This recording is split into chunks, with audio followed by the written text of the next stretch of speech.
Yo, what's up mga busing? So may hapon ka na tong tanan diha no. So gikan ko og luon mga busing, nya diri ko niagi sa Katagbakano going to Antiquera og San Isidro. And diri nga part mga busing, diri ko niagi no. Padung ni siya sa Katigbian. So nihapit ko diri kay nindot kayo ang sapa murag makaagni mulangoy maligo no. So I don't know asa ni nga part pa ba ni sa Katigbian or sa San Isidro na kana no. So comment daw bi kung unsa ni nga dapita diri kung nakahibaw mo.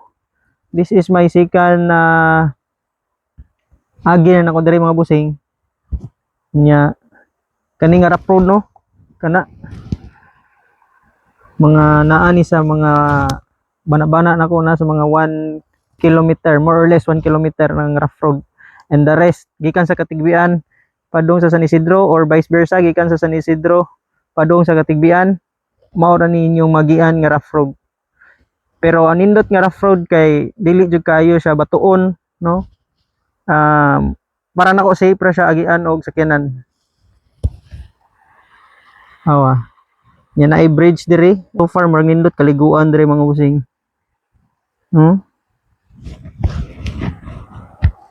Namin naligo itong unahan.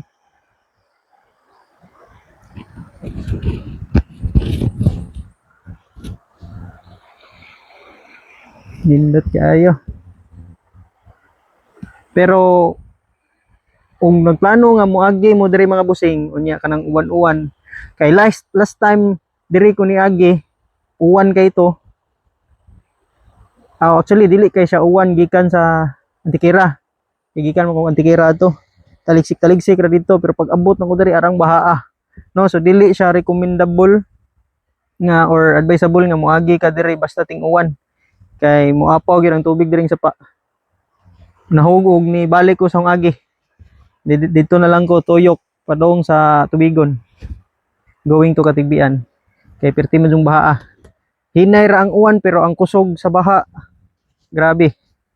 So mo nang dili kay siya recommendable or advisable nga moagi mo diri during rainy days or labi nag kuan bagyo samot no, kusog kayo ang tubig ana.